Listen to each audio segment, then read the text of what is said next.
తీవ్ర ఒడిదుడుకుల నడుమ కదలాడుతున్న వెండి బంగారం ధరలు నిత్యం జనాల్ని అయోమయంలో పడేస్తున్నాయి. బంగారం కొనడానికి ఇది సరైన సమయమేనా అనే సందిగ్ధంలో ఉన్నారు జనం.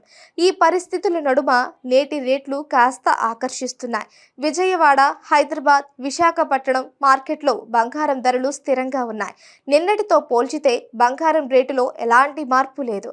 నేడు జూన్ 13న హైదరాబాద్ నగరంలో గోల్డ్ రేట్లు చూస్తే 22 క్యారెట్ల బంగారం ప్రస్తుతం 66,150 రూపాయలకు లభిస్తూ ఉండగా 24 క్యారెట్ల బంగారం 72,160 రూపాయలకు దొరుకుతోంది. అంతర్జాతీయ పరిమాణాలతో డిమాండ్ను బట్టి గోల్డ్, సిల్వర్ రేట్లు మారుతూ ఉంటాయి. ఈ క్రమంలోనే గత కొన్ని రోజులుగా గోల్డ్ రేట్లలో భారీ మార్పు చోటు చేసుకుంటోంది. తీవ్ర హెచ్చుతగ్గుల నడుమ ఊగిసలాడుతోంది వెండి బంగారం. అయితే రానున్న రెండేళ్లలోనే బంగారం ధర ₹1,00,000 దాటుతుందనే అంచనాలను ఇన్వెస్టర్లను గోల్డ్ పర్చేస్ వైపు తీసుకువెడుతున్నాయి. మరొక వైపు ఆర్నమెంట్స్ కొనేవారు కూడా ఈ రేట్లలో కొనడానికి ఇంట్రెస్ట్ చూపుతున్నారు.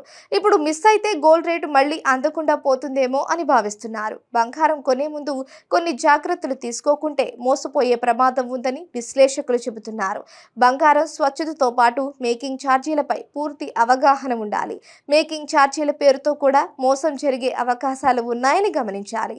ఇకపోతే వెండి ధరలు కూడా చుక్కలు చూపిస్తున్నాయి.